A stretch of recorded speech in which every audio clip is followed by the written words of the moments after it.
After 5 years of battling terminal cancer, Hiraku's last flame of life was extinguished, and his soul entered the heavenly realm.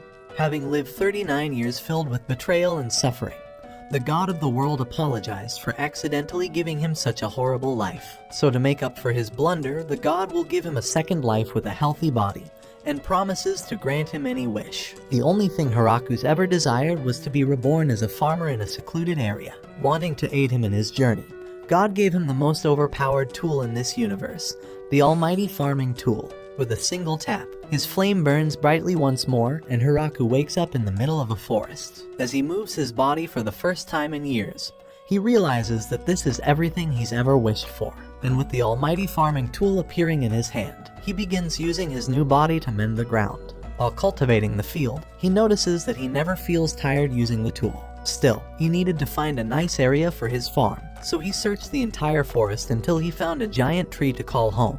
There were no rivers or ponds anywhere in the forest, so to quench his thirst, Hiraku decided to dig a well for some water. His almighty farming tool transformed into a shovel, and allowed him to dig deep into the earth until a puddle of water started forming. With a source of water secured, he began clearing the land until he found a tree that was blocking him from cultivating. With the knowledge of his previous life, he tried cutting it down strategically, but with a single slash of his almighty axe, the tree fell down instantly, and he ran before it crushed him. Now that he's gotten his first oak log, he turned it into 4 oak planks using his mallet. After converting all the logs into planks with his crafting table, the sun began setting and he panicked to try and get some fire. But without any firewood, he spent the entire night carving a hole into the giant tree. At first, he thought he could have just built a dirt shack, but remembered that Newton invented gravity in this world, so he didn't want to bury himself alive. The next morning, he gathered firewood and started his first fire to avoid the same mistake. It's been more than a day of clearing all the trees in the distance, but Hiraku hasn't been tired or hungry once. This was the power of his almighty tool, and just as he was about to continue clearing the forest, a monster rabbit rushed towards him, but with his mighty stick, he ended it instantly. While eating the skewers, he feels guilty for ending the rabbit, but wishes he had a hoe to eat the food with. Sorry, I meant he wishes he had a hoe to make food with. After eating the food, it had to come out some way, so Hiraku created an innovative toilet along with shelter for privacy. With everything finally settled, he began cultivating the land and spent the rest of the day wondering what vegetables he should plant first. By the time he was finished, it was already late, so he decided to explore for seeds the next day. But in the morning, the land already had plants sprouting. It made no sense how plants could grow from nothing, and Hiraku thought that this was a side effect from his farming tool. Regardless of how they appeared, he began creating a fence to protect them from the zombies at night, and dug out a mound to keep all the creepers out. The process took a few days, but after finally finishing the perimeter, Hiraku noticed the plants have been growing at an incredible speed. With all the spare wood, he decided to create a small log house and used his carpenting skills to create a nice roof, increasing his civilization level. After a few more days of expanding his farm, Hiraku saw a couple of wolves who were very injured, so he tried bringing them inside. With the leftover meat from the giant boar he defeated, Hiraku fed them, but noticed one of them was pregnant. As a child, his sole wish was to have a dog, so he wished for them to keep him company. But the female started going into labor, trying to give them protection. He brought them into the log house and created a fire to keep them warm when the sun set. After a long sleepless night, Hiraku came to see 4 little puppies feeding. To celebrate her healthy birth, he gave them the tastiest meat he'd gathered. A while passed and the dogs stuck around inside his hut, so Hiraku decided to build a new house right next to them. By the time the puppies started running around, his plants were ready for harvest, and he noticed that tomatoes were the first ones to finally produce fruit. He offered some of them to his dogs, and named the male Kuro, and the female Yuki. After a few weeks, Hiraku learned all the secrets behind his almighty farming tool. While thinking about potatoes, the almighty tool planted potato seeds through magic, so he used this trick to create all the foods he's ever wanted. And on top of that, anything he grew with his almighty tool would grow much faster than it normally would. Grateful for the fact that the gods gave him such an overpowered item, Hiraku created 2 statues to commemorate them. That afternoon, he realized that his diet was getting very repetitive, so he decided to begin planting some trees. They may take years to start producing fruit, but the wait will be worth it. As weeks passed, the wolves started growing horns, and they had found a waterfall 30 minutes away. Although creating a canal would make obtaining fresh water much easier, the distance he would have to dig was too long, so he decided to focus on his base for the time being. The farm was growing steadily, and he had begun adding a variety of plants like wheat and sugarcane to sustain him. But while months of progress passed, Hiraku began losing track of days and the winter was fast approaching. There's no chance he could continue farming in this state, and the pelt from the giant rabbits smelled awful as it began rotting. To prepare for the winter, he began gathering food and firewood, but one day, Kuro brought him over to meet a giant spider. With the silk from its tail, it was able to produce a handkerchief with detailed embroidery. It became the new citizen in his small farm, and produced all the textiles in exchange for some potatoes. Whether he needed a coat for the winter, a bed stuffed with leaves, or curtains to block out the cold wind, the spider, Zabuton, produced everything he ever needed. His small hut was slowly starting to become more civilized, and so winter finally arrived. With the fireplace he had built, he was able to survive the harsh cold nights. Still, regardless of whether he was surviving, he was starting to get awfully lonely, worrying that he would forget how to talk to someone.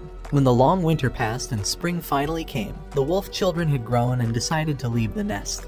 But a few days later, they came back with partners. One of them even beat up a lackey wolf and won the girl over like a gigachat. But they weren't the only ones with surprises, because the spider came back with her own children. All of their families were getting bigger, so Hiraku began farming so he can feed them. But as he farmed, the spider began sounding the alarm. Hiro ran towards the source along with Hiraku, and in the middle of the forest, they found a silver-haired girl crying.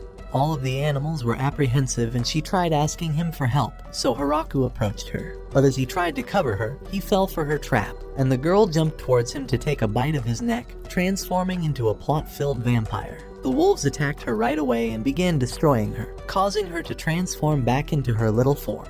He wondered if she was his enemy, but the girl said the reason she had to suck his blood was to recover her energy before withering away. Feeling bad for how hard his dogs had beaten her up, he offered her a bite of his neck, and she began sucking his she began sucking his blood. She transformed back into a bigger version of herself, but Hiraku remembered her being taller and having more plot, so he told her to hurry the up and suck more of his blood so he can see her giant plot again. After sucking all of his bodily fluid, Hiraku showed her around his farm. It was her first time seeing these abnormal fruits, and when she took a bite of them, she thought they were delicious. He was glad someone was enjoying his food, because for the first time, he'd found a person he could enjoy spending time with in this lonely world. Back at his house, he's realized that today has been full of surprises, and wonders if something like this would ever happen again.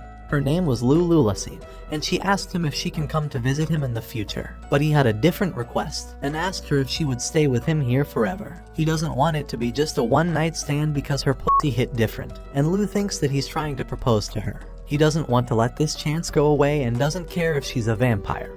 He doesn't know how many more years he can handle being alone. She tells him that it's just so sudden because she wasn't expecting a marriage proposal, but Hiraku realizes that she misunderstood what he actually meant. After understanding that he was actually proposing, he decided to double down, begging her to marry him. Lu smiles at him, saying that she wants to stay with him forever. He drags her to bed for another one-night stand. The next day, he used the long stick on his hoe to cultivate babies with his new hoe. They sit next to each other and stare at the trees growing, but the spider begins ringing the alarm again. Hiraku runs over and wonders why he's feeling deja vu. He frees the angel girl and thinks that this story is about to get real interesting with all the plot development. Lu tries sneaking away, but the angel girl has finally found her and is ready to come drag her away, so the dogs eat her out. What do you mean by that? She's surprised Lu has been hiding inside the forest and is angry that she climaxed after the dogs ate her out. Lu is also angry that she climaxed when the dogs ate her out, and Hiraku wonders why getting injured would lead to them climaxing. The angel girl wonders who this man is, and Lu blushingly introduces him as her husband. While her face burns redder than a tomato, Giant Plot Cannons introduces herself as Tia, and she's come to find Lu because there's a bounty on her head. She was constantly researching different concoctions and kept blowing up the kingdom whenever something didn't go her way. Who reveals this was the reason she was in the middle of the forest on that day, so she bent over the table and asked Tia if she would like to start living here. She promises to show her all of the crops, like Hiraku's eggplant next to their round peaches. Out of pocket for that shit. way out of pocket. Lu goes on to show her around the farm, and Hiraku tries to teach her how to cut cabbage out. After cutting it, he prepared it as a meal and sprinkled some salt on it before handing it to her. She thought it was delicious, and after a long day of farming, they cleaned themselves up using their magical abilities. Inside his house, she tried strawberries for the first time, and Lu told her that they'll be showing her how to make a strawberry cream pie next. She grabbed onto her arms, begging her to live here with them because her body can't handle everything if she's alone. This was the beginning of their life together. Tia thinks she's enjoyed the strawberry cream pie, so she asks him for more strawberries. But Hiraku thinks expanding even more right now would result in spoiled food. While they continued walking, Hiraku noticed Kuro's new puppies and decided to build a stable for them in the open field next to their farm. After he was done, he noticed all of Zabuton's children casting their silk to fly away. At the same time, Tia told him that she's also going to be leaving for a while, and started flying away on her wings. A few days later, Tia came back and brought even more girls to add to the harem. They're high elves, because they have giant plots, and all of them introduce themselves. They're also all related, so incest is going to prevail in this plot. Hiraku wonders why there aren't any guy elves, but Tia reveals the sad reality they've had to endure. During the last Great War, their entire male population was destroyed, and they've been roaming the woods until now. Their only wish is to repopulate now, and beg Hiraku to help them out. With the village's population increasing, Hiraku began building them a house for all of them to live together. Their skills in construction and woodworking allowed them to build the house within just 10 days, and they thought it's much nicer than Hiraku's dirt shack. However, at the very least, he wishes that in this spacious house, they can feel safe and at peace. As the days pass, the elf leader wants to thank him for letting them stay here by mining and blacksmithing for him, so they begin building a furnace in the earth. After processing the iron, Hiraku sees the metal pots they've created, and they tell him that they can do all kinds of things after living in the wild for 200 years. Still, the only thing they've wished to be able to do was to settle down and reproduce.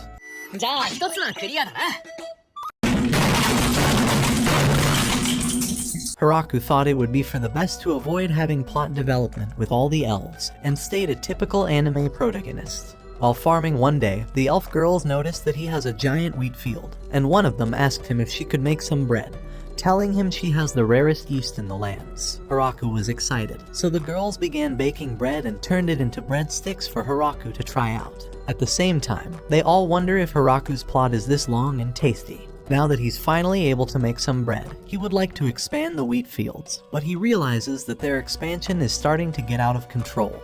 He asks Lu who owns this land, and she tells him that while nobody owns it, it's probably under the Demon Lord's control.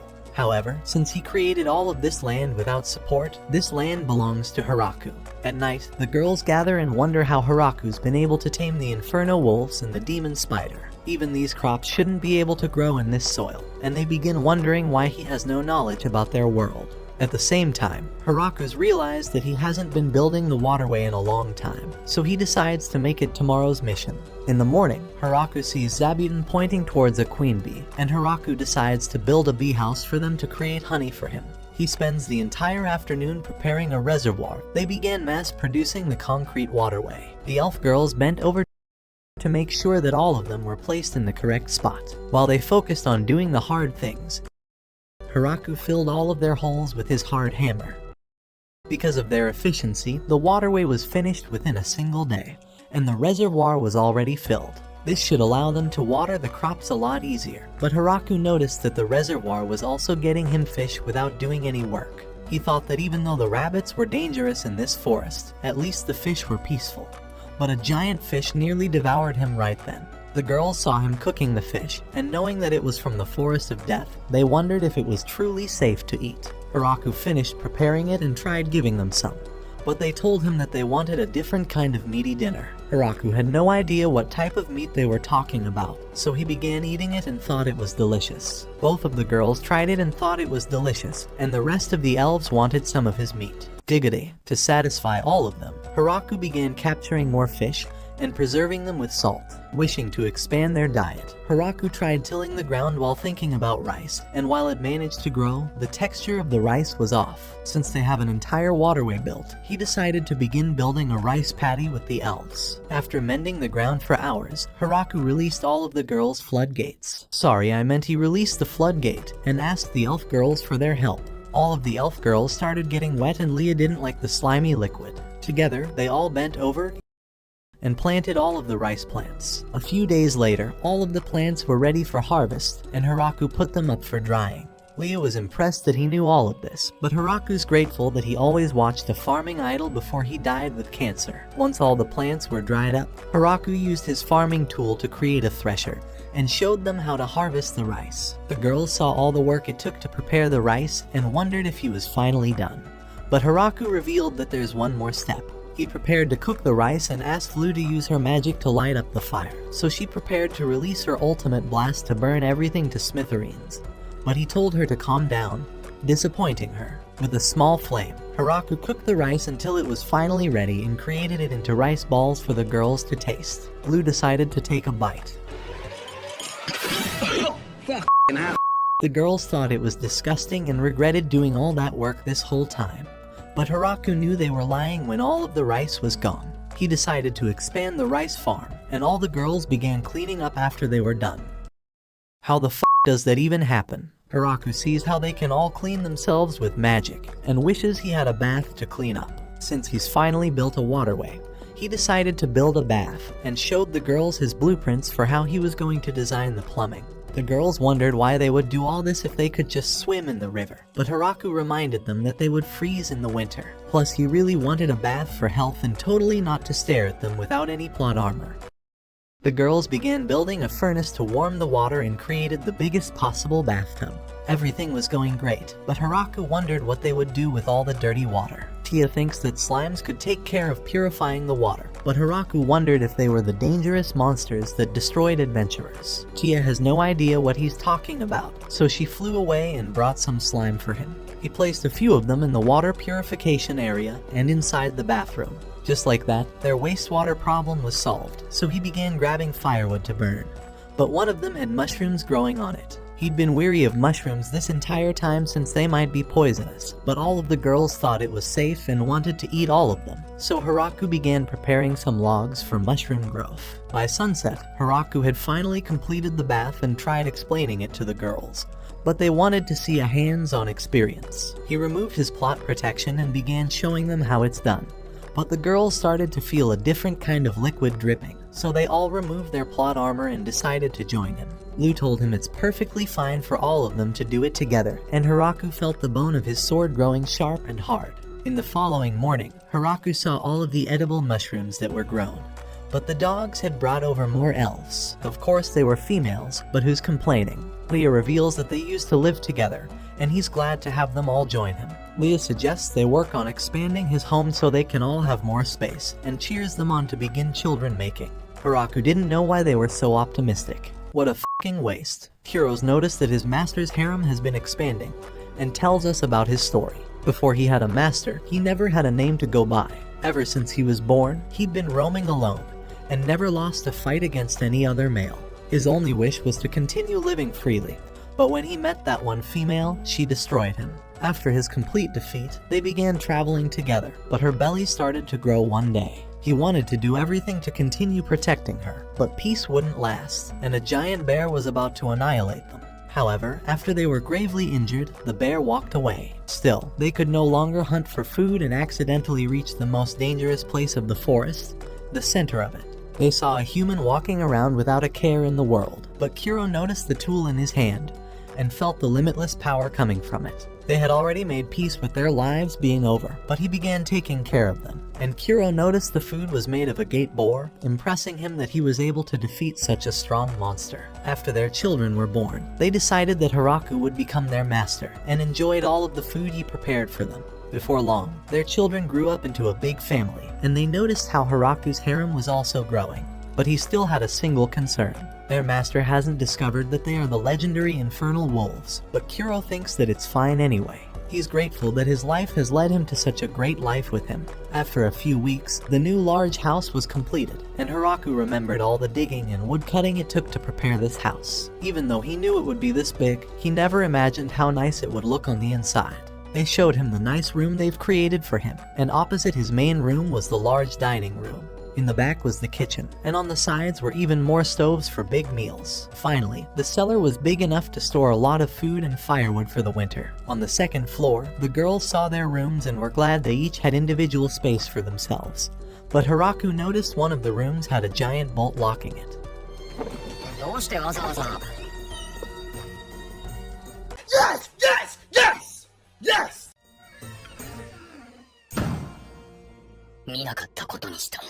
No! No! No! In addition to his god statues, Hiraku created some dog statues to decorate the entrance of his house, and thought it was shaping really nicely. Inside his new house, Hiraku's gathered all the ingredients for a new recipe. The girls wonder what he's going to be cooking, and he reveals that it's a food called curry. The girls wish they didn't have to taste another one of his shitty meals and would rather be cooked in the pot instead. He went out to harvest some spice for his curry, and the girls realized they've never seen these plants before. This was another power of Hiraku's almighty farming tool. With it, he can grow plants that are really sensitive in any climate. For the spices, he's going to need cumin tea. Sorry, I meant he needed cumin, and he sees that the flower has already bloomed. As for the next plant, he needed turmeric, and with the girls' magic, they dried out all of the spices. Finally, he needed coriander and cilantro. The dogs wanted a taste too, but when they smelt the cilantro, they ran away in fear. After gathering a little more black pepper and cayenne, Hiraku was finally ready to start cooking, but noticed that the girls had gotten bored with his ugly ass and left. At the kitchen, he wondered if Leah was going to be the only one helping him, and Leah told him that her plot's better than the other girls anyway. He ignored her attempts and started preparing the meal. They cooked the meat and tried seasoning it, but Hiraku realized he's been missing something this entire time. It's naan, and he's angry that he managed to forget all about it. They began rolling out the bread together, and after they cooked a mountain of it, his meal was finally finished cooking. All of the girls gathered to try out his curry and thought it looked like shit, but he encouraged them to try it out. Lou and Tia took a bite.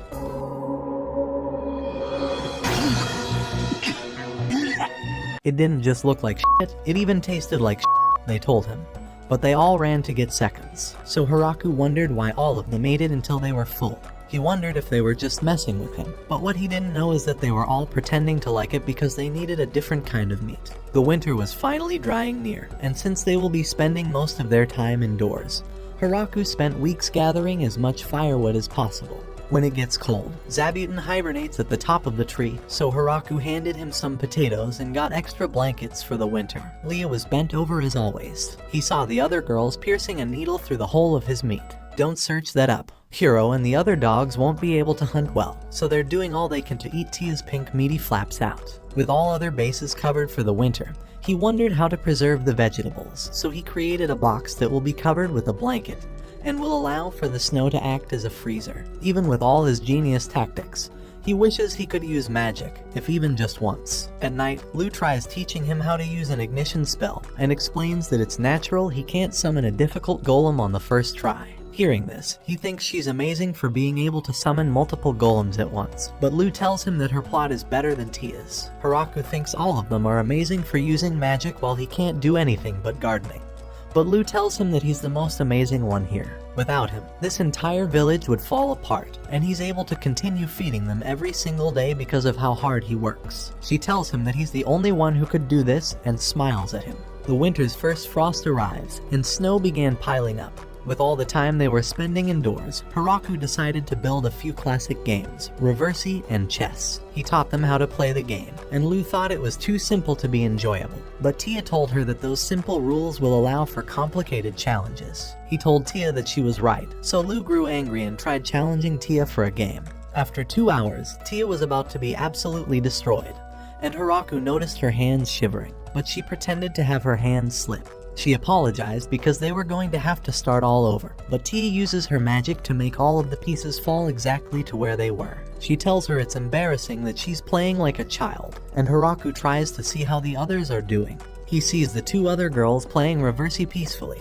and Kuro points out where the best position possible would be. It shocks him how Kuro can understand the rules, but sees the other wolves playing chess correctly, and even though it may look cute at first glance, he feels an intense aura emanating from them. Lou decides to play a game against them because she definitely won't lose, but the game doesn't end well. All 4 of them play mahjong, and Hiraku thinks he has the upper hand because of how complicated the rules were. So he tried to get revenge for Lu, but all of the girls completely destroyed him. Poor Hiraku and Lu have both been clapped. After a few weeks, they were bored of board games, so Hiraku designed bowling equipment from wood. Even though it was just a simple game, all of the girls enjoyed it, and so the winter days began slowly going by. The creative refrigerator he created was working, and they were able to enjoy their delicious food until snow finally melted and spring came.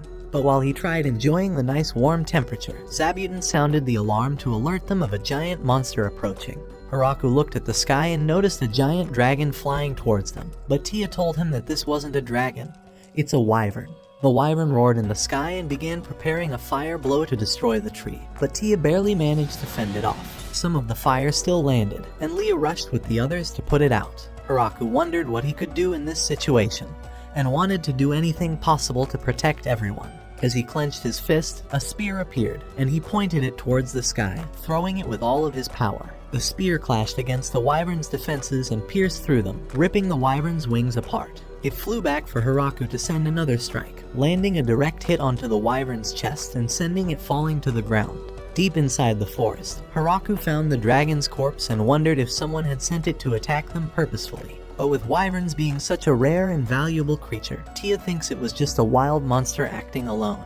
He thinks it was an unfortunate incident, but wonders if they could eat its meat. At home, Tia says that wyvern meat is one of the rarest delicacies in this world. Hiraku finished preparing the wyvern steak, and created a stew out of the tail meat. All of the girls think this is the first time Hiraku's cooked something good, and he's glad that they're finally impressed. Lu still thinks something is off, and wonders if Tia would have been able to defend an attack from Hiraku's spear. But she tells her that it would be impossible since it could defeat a wyvern's barrier. Hiraku asks them what they're talking about, wondering if it's because he didn't take all the bones out. Tia says that it's nothing, they weren't talking about eating his bone or anything. Meanwhile, inside the demonic kingdom, the higher-ups have received news of the wyvern being defeated. It would require an entire organized force to somehow take one of them down. But the count reveals it's the truth. The generals panic and are struck in fear with how that occurred, and one of them even wants to resign. Inside Drime's lair to the south, Gucci saw the attack with his own eyes, and thinks Hiraku's spear would pierce even the king of dragons if they attacked it. The next morning, Hiraku thinks there's something they're still missing after all this time with their meals: PG grape juice. He gathered all the elf girls to harvest the grapes, and in order to crush the juices out, he built a contraption for them to step on the grapes. Tia and Leah begin sinking their feet deep into the balls and crush them until the sticky liquid comes out. They manage to fall on top of each other and see that they've been covered with the creamy sticky liquid. Wondering how they could manage to keep their rhythm while they do this, one of the elves suggested singing a song like they used to.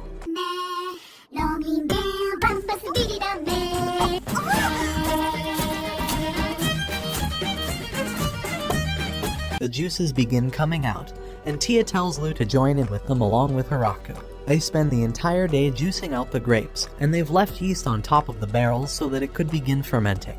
He wonders if they've made enough, and the god of the world shows the other god how much fun Hiraku's having, and begs for forgiveness. However, the god of agriculture tells him that he managed to end an innocent human's life, and send him into the deepest parts of the forest of death. Not only that, but he also gave him the holy lance grime and tried disguising it as a farming tool. It would normally suck all of a person's life force out and kill them instantly, but the god thinks that he's given him such a healthy body that he'll be able to regenerate his life energy right away. But even more than that, she wonders why the statue of her is an old man, so as punishment, she will force her dad to sit like this for 300 years. On a random day, Zabuton sounded the alarms, and Hiraku felt like he was getting deja vu yet again. Lu recognized the girl as her sister, Flora. After hearing that her sister was chased by the black-hearted, ugly, disgusting angel, she followed her sister all this way.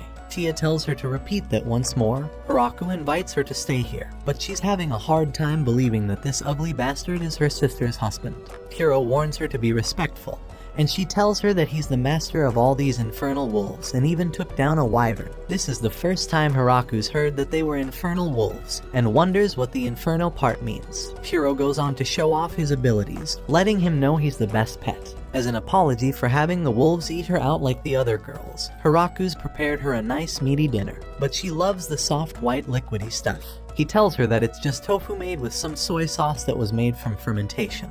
but she has no idea what any of those words mean. It's become clear to Hiraku that they have no idea that there are microorganisms that cause fermentation in this world. So Flora tries to research it and thinks this would solve a lot of problems. After staying for a few days, Flora decided to leave and came back a month later. Along with her, she's brought an entire army of maids, and they tell Hiraku to use them however they want. That's not fair! That's not fair! Tia notices that she's the only one who hasn't brought a lot of her own kind. In order to stay competitive, she went flying off and returned at night with 3 other angels, and an entire fleet of lizardmen. Along with all of the new citizens, she's brought chickens, and Hiraku is glad to see this place getting more civilized. The maids belong to a race of ogres, and they help do all the chores. However, he noticed that none of them know how to cook any food, so he began teaching them how to prepare many different kinds of meals. Seeing the nice food, the maids began experimenting with the meat to prepare the best meals possible. On the other hand, Tia's 3 angels began patrolling the forest to keep them safe, and the lizard men began taking care of the hard labor to speed up construction. Their leader had a scarf so the villagers could tell them apart, and Hiraku noticed that this place is starting to grow exponentially. Speaking of the devil, Ria comes in and tells him she's brought the rest of the elves that were roaming the forest. The f***ing cuck wonders where any of the men are, but she tells him that they conveniently all died in the forest. But it's okay, because they can start making more men now.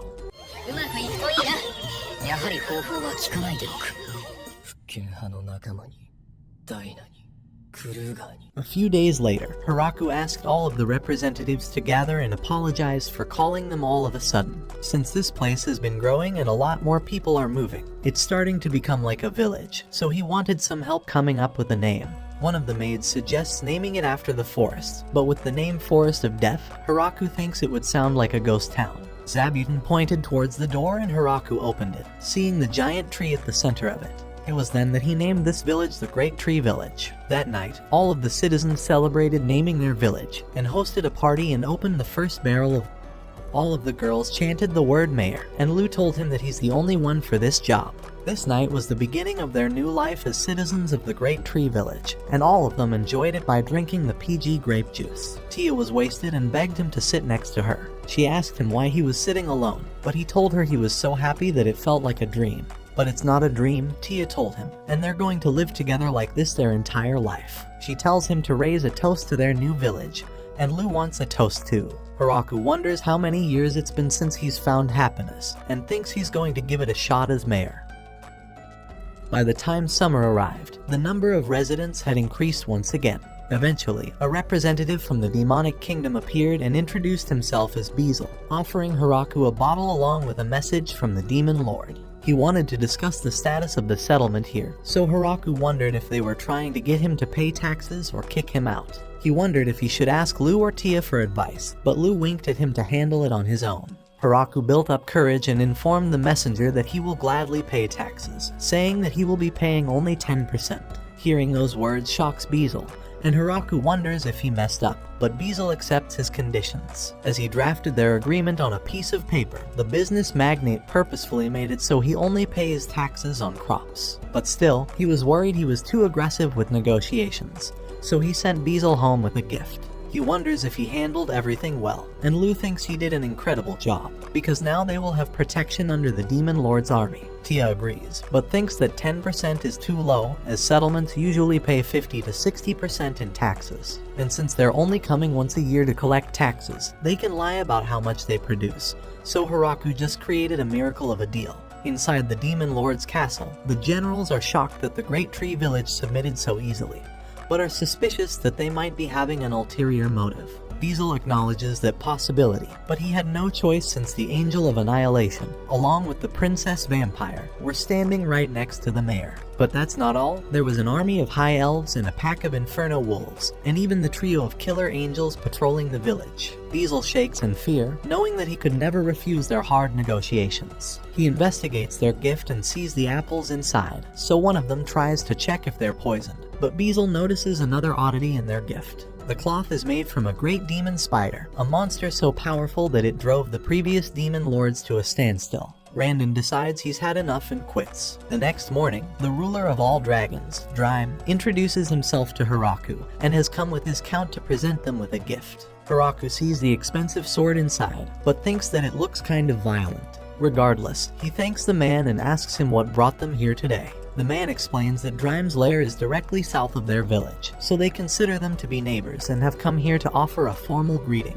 Hiraku wishes to invite them for dinner, so Drime changes into his human form and introduces himself once more. At night, he enjoys the PG grape juice they've created and begs for more of it, but his assistant tells him to leave before they become a nuisance for Hiraku's village. After they left with the gifts Hiraku prepared for them, he realized that they were going to have a lot of visitors coming through, so the following day, Hiraku began building a guest house for potential visitors. Additionally, he didn't want the angels scaring off any visitors, and whenever Zabuton alerted them of a visitor, all of the lizardmen were ready to head off into battle. It was a long way off from a proper welcome, so he came up with a new signal for visitors using a bell, and created a welcoming party consisting of Tia and Lu, but the head maid wouldn't accept this. His life could be in danger if the visitors were malicious, so they added a bunch of high elves and lizardmen to protect him. And for the visitors that stayed overnight, Hiraku asked Flora to watch over them since she could go for several nights without sleep.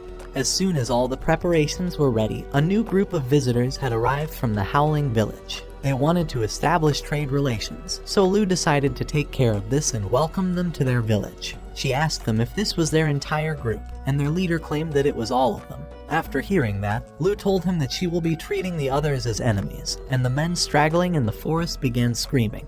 Their leader apologized that some of them were straggling, and Lu told him that it's dangerous having people separated, so they should behave themselves while staying here. After the guests spent the day inside the guest house, Lu locked their door for the night, and Hiraku wondered why they're treating them like prisoners. Tia asks him if he hasn't noticed it yet. Every visitor has always brought a form of gift when coming except for them, so that, along with their troops lurking in the forest, is the reason for lowering their hospitality. The following morning, Hiraku wonders why they're not serving them PG grape juice, but the head maid tells him that this is the difference in treatment for the guests who brought the swords and those who didn't.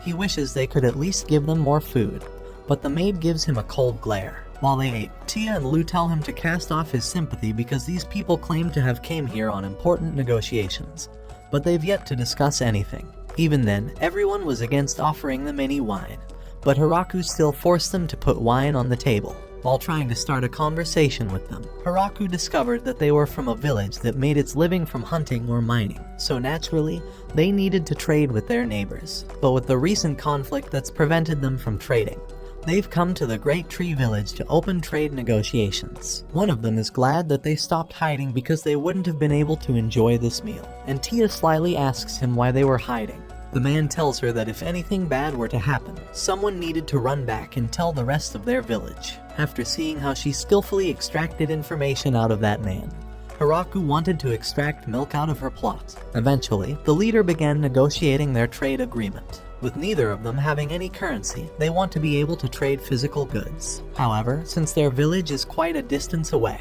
and the Great Tree Village happens to be in one of the most dangerous places, they ask Hiraku if they would be the ones to come to the village. With such a vast distance to cover, Hiraku considers having Kuro and the other wolves bring the goods on a carriage, so he agrees and asks them what they've brought to trade for today. The man shows him the silverware and glasswork they produce from the ores, and Hiraku thinks that their goods would greatly increase their quality of life. In exchange, they want to trade for food goods, so Hiraku gladly agrees. This was the beginning of their trade relationship, and before they were about to leave, the leader apologized for not bringing a gift when visiting. Their village never had a custom like that, so he promises that he'll bring something next time. But it may not be luxurious since their village is poor. However, Hiraku tells him that size doesn't matter, it's the heart that does. Who knew the professor of quantum physics had a small persuasion in his second life? Before long, their first day of trade with the Howling Village came, and the girls told Hiraku to stay back since Tia will be acting as their representative. Drime agreed to take everyone there in exchange for a barrel of grape juice. Over time, Drime had started coming to hang out regularly for the grape juice and always brought treasures with him, so Hiraku was glad to always see him. He thanked him for the grape juice and took off. A few days later, Tia returned and told Hiraku that they managed to trade everything. At first, the citizens were hesitant because they'd never seen that food before, so she decided to offer them some free samples, and before long, everyone loved it. They even sold the wine that was supposed to be for Drime, so Hiraku promised he would give him even more grape juice tonight. Tia revealed that the mayor asked if some villagers could come to live in the Great Tree Village. In total, there are 20 residents, and they're all young women. How fucking convenient. Hiraku realizes that the village won't have any future because Dr. Riz is actually an incel, who won't develop plot with any of them. He reluctantly agrees, but on the condition that they get at least 2 young men. The following week, the Beast Girls introduce themselves, and say they are mentally prepared to be used however Hiraku sees fit, as long as he doesn't abandon them. Hiraku tells her that he's from Alabama, so she has nothing to worry about since they're not related, and tells her that he'll take care of them. He asks her if they've brought the young men, and he sees the 3 young men. This wasn't what he was hoping for, but prays that they will save this village in the future. After a while of living with all the new residents, Hiraku notices how everyone can use magic, even the little slimes. He tries not to worry about the impossible and focuses on farming, but an earthquake shakes the ground, and one of the angels comes to inform him that a bloody viper and a grappler bear are fighting. She warns him that it might start affecting the village, but as she flew him to the site of the battle, he wondered how they would taste. He sees their giant size and asks her to fly him towards them as fast as possible. She rushes him forward, and with a single slash, he eliminates both of them. All the killer angels are surprised he managed to eliminate these legendary beasts with a single strike. At home, he begins cooking the meat using the PG grape juice, and the girls are crushed that their grape juice was wasted. As for the viper, he fried it and thought it tasted just like fried chicken. He notices that he's missing something, and went that night to ask Flora about her fermentation studies. She told him that she hasn't made any progress and has had to rebuild the hut 3 times. Hiraku has no idea how that's even possible, but she promises that she'll keep the explosives to a minimum. The chicken have finally laid eggs, so he begins beating the eggs, adds salt and vinegar, and with some oil, he creates mayonnaise. Just then, a bunch of dwarves appeared, led by a man called Donovan.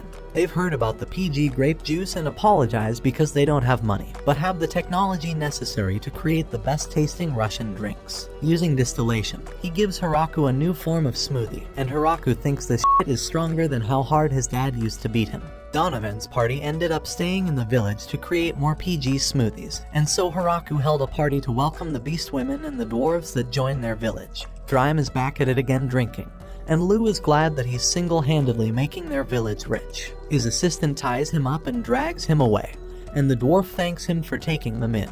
While Hiraku drank, he realized that there's finally an old man besides him here, so he tried asking him if any of those girls caught his eyes. The dwarf man thought they were all pretty, but he's more into women with full beards. Hiraku realizes that these women might end up having to see his small persuasion after all. The following morning, a dragon flies directly towards the village, and Hiraku tries to take it out before it causes any problems. But Drime comes to knock it down. A third dragon appears with a menacing aura, so Hiraku launches his spear to save Drime. In the last second, the dragon barely dodges, but Drime's assistant lets him know that they're not enemies, surprising Hiraku. He introduces the 2 new women. They are Drime's daughter, Lastismoon, and Mommy Milker's, Graphaloon. And I want to play with those balloons like a baboon. Hiraku asks him why his wife and daughter were here, and Drime tries explaining the situation. He's been constantly sneaking out of his home at night, so Mommy Milkers was worried he was getting some Mistress Milkers. Drime tries explaining that it's all high politics, and Mommy Milkers thinks all of her suspicions are finally confirmed. Drime begs them not to jump to conclusions. After all, he also has a small persuasion, so he would never have the courage to have an affair like that. Hiraku apologizes for making the situation worse, but Drime says it's not his fault and tells them to apologize. Lastismoon apologizes for nearly burning this village, and Mommy Milkers apologizes for nearly burning him to a crisp after he pointed his spear at her daughter. Hiraku is glad that everything worked out in the end, and after he left, Drime asked his wife if she understands what he's been doing this entire time. Despite their lack of numbers, Hiraku's spear alone can overthrow their entire kingdom. Mommy Milkers wouldn't have been able to dodge the spear if it wasn't for Zabuton, an old friend of hers. She tells Lasty that she will be giving her a very important job. She will be living in this village for a while. They can't ignore this kind of power, so she hopes that she will at least make sure that his power will never be turned against them. Drime asks her if she's sure about this, but Mommy Milkers thinks this is the best outcome for Lasty. Hiraku gladly welcomes her to the village, but quickly realizes that she's too powerful, and even her sneezes blow away all her progress. He wonders what dragons can be useful for, so Tia reminds him that dragons like Dryam tend to be really wise and knowledgeable, so Hiraku thinks she would be good for diplomatic relationships. The next time Beezle visited them, he saw Lasti and instantly recognized her. She was the infamous crazy dragon of destruction. She asked him what brought him here today, and he tried asking for oranges, but she told him that they were out of stock, so she tried interesting him in some strawberries. Beezle just shat himself staring at her horns, and said he would take 10 boxes of whatever she's talking about. She prepares her order and asks him if he would like her to count them, but the only thing he's counting is the minutes until he disappears, like his father when he went to get milk. Back at the demonic castle, the rest of the generals are shocked that Lasti, the almighty dragon, is among them now. They consider spying on them but realize that they're going to be screwed. With no options left, Beezle plans on using his secret plan. Inside his house, his daughter, Florum, enters the room. He tells her that she will be living amongst them and investigating their military strength. She tells him that she will definitely succeed and teleports to their village. At the entrance, Lasti introduces herself, but Florum already knows how powerful she is. As she walked around the village, Florum noticed that there were many different species: lizardmen, ogres, beastmen, and even dwarfs. Inside their headquarters, she notices the vampire princess is living there, and the angel of annihilation is leading the trio of execution angels. They even have high elves, the ones who kidnap men and prey among them.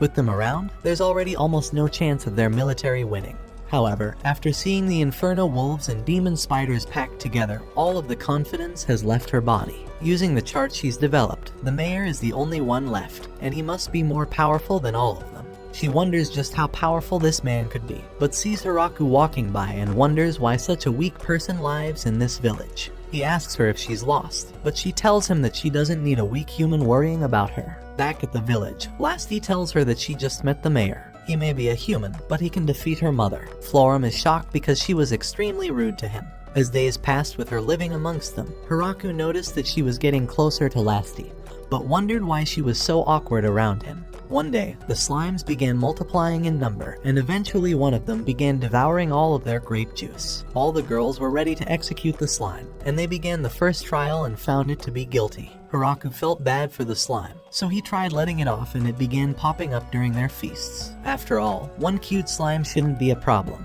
Autumn came around, and while Hiraku was enjoying all the food, he wished he could eat some seafood along with the meal. Florum tells him that if he wants ocean access, he has 100 girls ready to open up their floodgates and offer their fish-smelling pussy.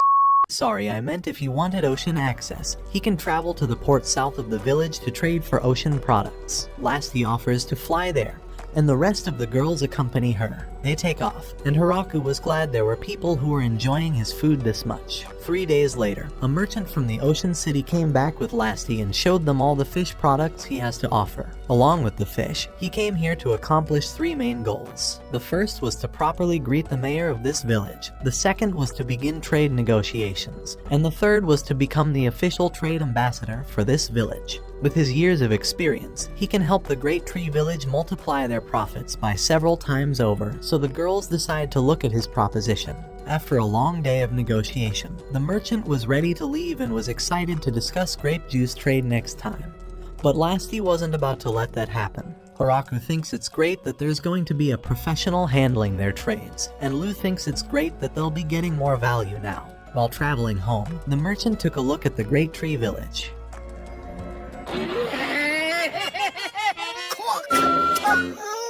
When the girls first arrived at Michael's office, he nearly kicked them out because he didn't have any time to deal with them.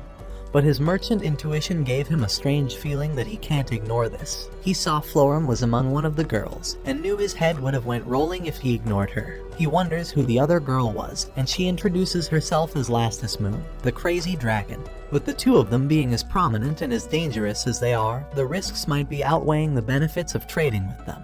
But he couldn't ignore them. They bring him to the goods they've brought, and he sees the lizardmen, thinking he's about to enter some outrageous talks. After uncovering the cloth, he sees the rare fruit that have been circling the kingdom and knows that each of them can fetch several silver coins. The amount of profits he could make outweigh the risks, and he begins discussing the ocean goods he can supply to them. This is his once-in-a-lifetime chance, so he asks them where they will be delivering the goods to. Their village is in the Forest of Death, and Lasti will give him a ride.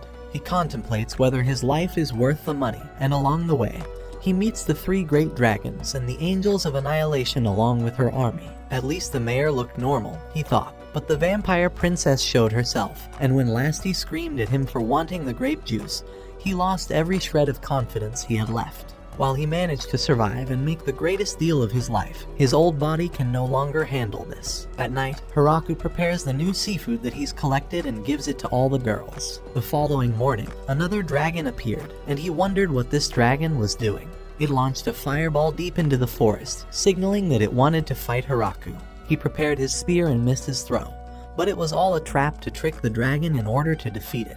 Inside the forest, he sees another nut job and wonders why she was trying to burn the forest. Drime flies in and tells him to wait, trying to explain the situation. Her name is Harukan, and she's Drime's older sister. She tries telling him that it's his fault for trying to marry off Lasty. Hiraku wonders what they mean, and Harukan says that Drime wanted to marry her off to the mayor, but Drime thinks it was just the grape juice causing him to say those things. After finding out that her niece was getting married, she wanted to come and find out how strong the mayor truly was. After all, she finds it unfair that a girl that's 900 years younger than her is getting married first, and wants Hiraku to squeeze her plot already, so Hiraku squeezes her head and tells her to get on her knees. Sorry, I meant he makes her play with his log. Sorry, I meant he nearly penetrated her body with his spear. Sorry, I meant. You know what? Never mind. Just spam the comments by saying rip the slime. I can't stop crying. The fake fans will never expect it. While they ate the good dinner he created, Harukan wanted to play the mahjong game, but wanted to bet something on the line, without any physical goods to bet. Hiraku wondered if they would just play some plot removal mahjong, and all of them got excited to play his game. After a few rounds of plot armor removal, Hiraku found himself in a very awkward situation. With his supreme knowledge, the legend thought this game would have been easy all this time, but he was already on his last piece of clothing. The only explanation for this situation is that they were cheating by rewriting the pieces, but he thinks that he's just being a sore loser. At last, his chance has arrived to defeat all of them, but even though he drew the worst tile possible, it doesn't matter. He will not be paralyzed by his fear against dragons, and will do anything to make sure no one sees his persuasion.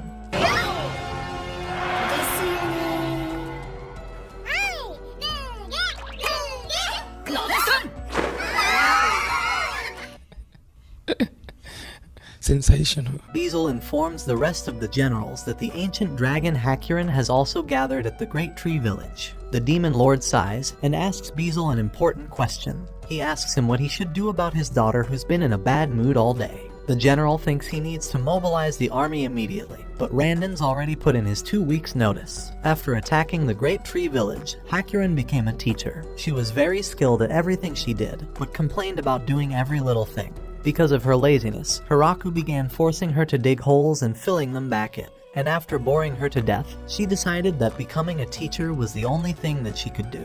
The next day, 3 hot Lamia girls begged Hiraku to save them. Their dungeon in the forest had been invaded by Kuro's grandchildren, which caused them to flee their homes. Since they traveled all this way to beg for his help, Florum told Hiraku to try and help. So in the end, they traded Lamia's precious gems in exchange for their crops, and promised to protect their homes in the future. Finally, Hiraku wanted to request one more thing.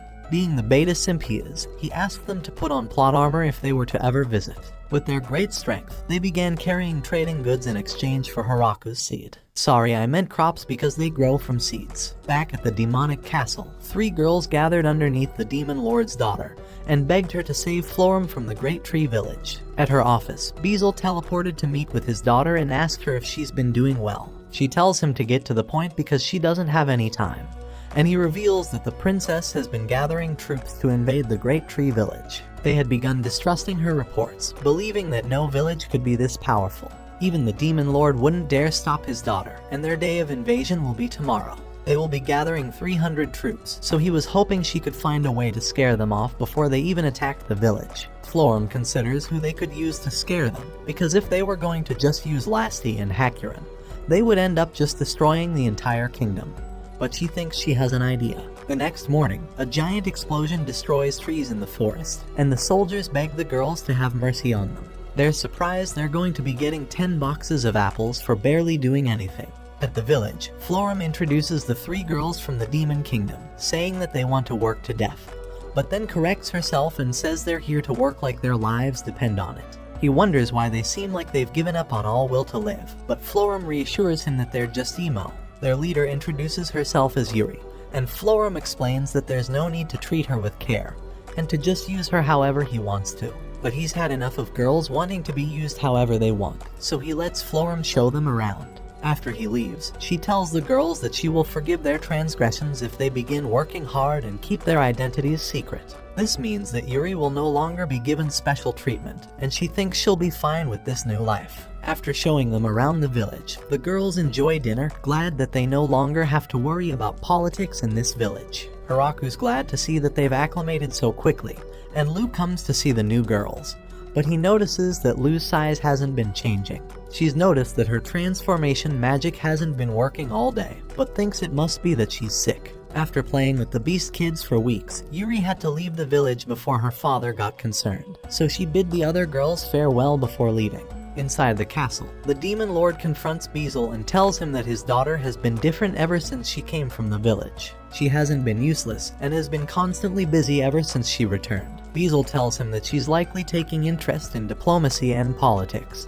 Upon hearing those words, the Demon Lord realizes she might have met a man, and thinks that he will tear the entire nation apart until he finds him. A short while after Yuri left, they began winter preparations, and Hiraku was shocked to see the amazing harvest they had. Last he asked if she could get some of the extra food for her parents, and Harukan wanted to share some with her parents as well. Her father is the Emperor Dragon who lives in the north, and her mother is the Hurricane Dragon that lives in the south. Hiraku thought those names were extremely intimidating, so he wanted to share some food with them. First, Lasty gave food to Drime on her way to Shishido City, and dropped off some crops for trading. Apparently, there was a giant monster causing problems for the fishermen, so Lasty decided to take care of it. She thought it was definitely the type of seafood Hiraku was looking for. Meanwhile, Hakurin headed north, and on her way back, she brought even more elves. Of course, they're all f***ing females. Why am I surprised at this point? They're mountain elves, but it's become harder for them to find food lately. Hiraku wonders what to do, and their leader understands if he can't help them since they are strangers. But the Riz Master tells her that he was just trying to think of where they'll be sleeping for the night. He promises he will never give up on them, and the elf leader thanks him and says she will sleep in his bed if he wants them to. But the beta says that won't be necessary. This man unlocks species of women like they're f***ing Pokemon in his Pokédex. That night, Hiraku decided to build a men's bathhouse so no girls see his persuasion. However, Florum caught the three musketeers sneaking around the new bathhouse, and they said that they wanted to wash his back. But Florum told them that their plot wasn't big enough. However, she realized it would make more sense since they were as flat as a washboard. Eventually, autumn began fading, and winter was approaching. On one of those days, Hiraku saw that Lou was bedridden, and he wondered why she hasn't been feeling well. She told him that it's nothing serious because it could just be the weather, and that a little nausea and fever isn't a big deal. Senna wonders if Lou's been craving sour foods recently, and after hearing that, Lou realizes that she has been actually wanting tomatoes and sour fruit. Senna told him that a person from the Howling Village experienced something similar, so Hiraku asked her what ended up happening to them. She told him they ended up congratulating her on having a baby. After the winter had come to an end, Hiraku began waking up as soon as the sun rose to start stretching. This had become his morning routine, and he avoided waking up too early since the maids insisted on waking up earlier than him. The slime had managed to sneak into another barrel of wine, and the women of the village were ready for a public execution once more. He had discovered that people weren't accustomed to having a meal during the afternoon, but he wouldn't want them to work all day on a single meal, so he began serving them lunch. After finishing his meal, Hiraku wanted to take on a new project, and began planting all types of roses and flowers so their village felt a little more civilized. Additionally, he had begun creating furniture and toys for the children, even though he's never had any construction experience. As time went on, he began creating swords so that the villagers can have a good form of cardio, and wanted to keep practicing, and breathed so heavily that the bone of my sword turned into wood, because of her two meaty shields. Stop it. Get some help. Hiraku's wooden sword is also feeling weird, so he decides to go and practice on his own. He tries throwing some daggers, but the Dark Elf comes to show him how it's done. However, he knows that those small little persuasions can't compare to his large spear. The Dark Elf says she wants to feel his other spear penetrating her, but Hiraku knows that he's only using this spear to overcompensate for something.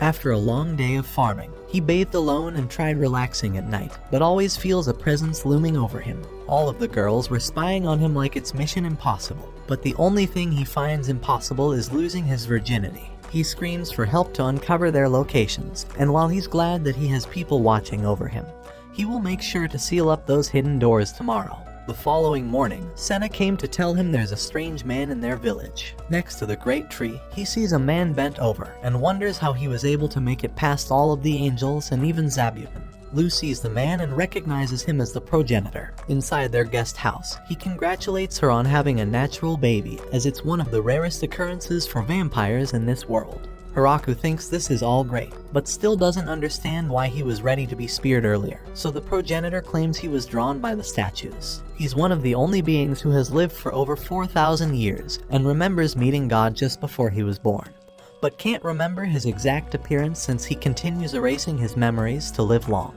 Living next to such a masterpiece would fulfill him, but Hiraku says he can't give him the statue, crushing his spirit. Instead, he offers to sculpt him another one, and the man is ready to be speared again. Before leaving, he asked Hiraku how much this statue would cost, but Hiraku told him that God isn't something he can sell, so the progenitor promised to find a way of compensating him. Inside the great cathedral, the priest welcomed him back after his 50-year-old departure, and the progenitor places that statue inside the best part of the temple. Since Hiraku refused to take a payment, he sent the fanciest piano in his nation as a gift. The girls thought that learning how to play the piano would impress the Riz god, but after they opened it, they realized that none of them can handle the pressure of breaking something so expensive. They begged Hiraku to get an old piano so they could practice on it. A few negotiations with Michael later, and he was able to secure a new piano for the girls. Everyone in the village began practicing together, but Hiraku no longer had any hope of sleeping at night. The big yearly harvest had arrived, and after working the entire morning, Lu invited Hiraku over for lunch. She noticed how hard he's been working, so she gave him an ice cube to make his drink better and tells him not to overwork himself. He tells her that he'll be fine, but wonders if it's okay for her to be walking around. She reassures him, saying that all the girls encourage her to exercise so she has a strong body when going into labor. Even after all this time, Hiraku can't believe that she has a child inside her belly. During dinner, all the girls wonder how heavy the child is, and all of them wish that they could help Lu in any way possible. She tells them that everything is great, but it bothers her that she can't drink any PG grape juice. Zabuton is ready for the baby shower. Inside the mayor's office, the trio of angels inform him that the morale in the village is dwindling, and all of them are about to cave in. So to save them, they beg him to sell all of their grape juice smoothies. Their only wish is to make Lu feel more comfortable, but while Hiraku finds that admirable, he thinks selling all the juice would be a mistake, so he encourages them to continue holding out because it will taste better once it ages a little more. The fiends were excited to hear that it will taste better, but the dwarves weren't. They wondered why no one wanted their smoothies anymore, and Donovan promised he will no longer release the white creamy substance into it. Hiraku explains the situation, and Donovan is glad that his special cream wasn't the reason people stopped enjoying alcohol. Hiraku reassures him that his juice tastes great, but wonders what this secret white cream might be. The dwarf tells him it's a secret, but if he really wanted to find out, they can play a game called Salty Biscuit. Hiraku thought he was better off not knowing. Weeks of peace continued passing throughout the village, but Hiraku was only worried about his wife. It's almost time for her to go in labor, and he notices the flower sitting on the table. It was a gift from Tia and the other angels, one of the rarest flowers that was blooming on an ice mountain. The leader of the Dark Elves came to offer her secret mountain elf medicine. It is the best medicine that's ever been produced, and hopes Lu will be able to use it whenever she needs to. Blasty offers Lu a precious pendant from her father's treasure room. The wolves offer some of the food they hunted, and Zabuton's children wanted to gift her some baby clothes. Anne offers her pudding, Leah offers her a flower crown, and even lazy-ass Harukan offers to peel apples for her. Flora comes in to give her sister some tomato and tofu miso soup, and Hiraku is glad she finally made miso after all this time. The leader of the lizards apologizes for not knowing how to help since they're born from eggs, but offers his blood to help her child grow strong. After receiving all the gifts, Hiraku noticed a wooden mallet, and Lu told him that Donovan created it because it will come in handy soon. After she was done talking, Lu felt a weird sensation in her belly and realized that it must be time. All the maids began rushing towels to prepare for the delivery, and Hiraku found himself feeling powerless as he waited in the other room. Knowing there's nothing he can do, he looked at the great tree and went inside the little cave he had made. The two moons shined bright that night, reminding him of his first night here when he watched them alone. He had wanted to live away from everyone in absolute isolation. But now that everyone's here, he was sure this was the life he wanted.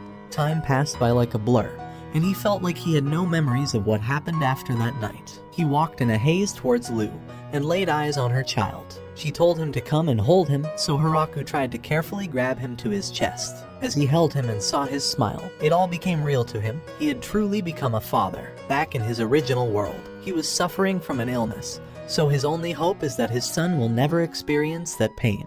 He tells his son to grow strong for him, but Lu grabs his hand, saying that they're going to raise him to be strong. They decided to name their son Alfred, and while he was half vampire, he looked just like a normal human. This was the place where he started alone, and was glad that everyone has joined him and continued supporting him throughout this time. Remembering all the gifts they brought for him, he wanted to find a way to thank them for their kindness, so he gathered all the leaders of the village together. They wondered why they were here, so Hiraku went on to show them a reward medal that he's created for them. This was his way of thanking all the people who have been here to build the village. He notices that this is awfully similar to money, and Hiraku explains that his hope is to eventually develop a currency for this village. Right now, all the harvested food is given to him, and he has to be in charge of distributing it to everyone. This would also solve the problem of people's bias towards certain fruit by creating a value for them based on currency. Hiraku wanted to start out by offering these vouchers as a gift that could be exchanged for anything. To each villager, Hiraku handed them a medal, and gave Kuro and Zabuton's families 30 coins each. On top of that, he created all of the coins by hand to ensure none of them were counterfeited. Everyone reacted differently. The dwarves wanted grape juice, others wanted furniture, and the angels traded them for Drime's expensive weapons. Eventually, people began requesting furniture in exchange for their currency, but their value was still obscure. For the children, they settled on renting out the mayor for a day instead. A little while after everything had started calming down, it was finally time for the big festival to celebrate his child's birth. All the girls were finally drinking juice for the first time in months. Donovan and the other dwarves brought a big barrel, saying this was the special barrel of juice they created by combining all of their white stuff from all the salty biscuit games they played. Lou realized that this must be what the mallet was for, so with both of them holding it, they opened the barrel up. Hiraku never thought he'd be cracking a barrel open to celebrate something so fun, so he told everyone to drink up on the house tonight. Drime is back at it again, but his count wants to turn this into 50 Shades of Grey. All the girls enjoy the juice, and Donovan asks him if he likes this new secret recipe. Lou tells him she can't drink anything since she now has mommy milkers, and Donovan thinks his entire plan has been ruined. He had planned on stealing the mayor's wife, but he's got an idea. He asks them to bottle it up so they can drink it soon. But Hiraku thinks it would be great to bottle it up for 20 years so they can enjoy it when his child has matured. And Donovan's dead. All this time, Hiraku had caught on to this dwarf's plan. He knew Donovan's secret white substance would impregnate anyone who drinks it, but because he's such a beta, Hiraku wanted to let him impregnate all the elves in the village with this drink so they can leave him alone. Donovan realizes he's screwed and runs to tell everyone to stop drinking. Hiraku is glad that he's finally done with all this women bull. The demonic kingdom have heard of Hiraku's child being born and wish to congratulate them. Their village has grown much too strong, so they believe their only plan moving forward will be to marry Yuri off to one of the people living in the village. Michael has received news of the birth and wishes to send them the greatest gifts to continue having a long and beneficial relationship. Tia has discovered that there were a lot of people still roaming the forest looking for a place to live, and Drime's kingdom, along with the demonic kingdom, have recently had a lot of refugees needing to take shelter after the recent war. In total, it's over 100 people, and Hiraku realizes that their current village likely won't have enough space for all of them. So Lou suggests the perfect solution. They will create a second village for all of them, and Tia thinks the Great Tree Village too will be even better. After all, this village had saved all of them, so they want to do everything in their power to save others in the future the same way they were saved. They all lived happily ever after, until Hiraku executed poor old Donovan. If you felt bad for Donovan, blow this video up with likes to show your condolences. Watch this next video. Till next time, my fellow legendary plot masters.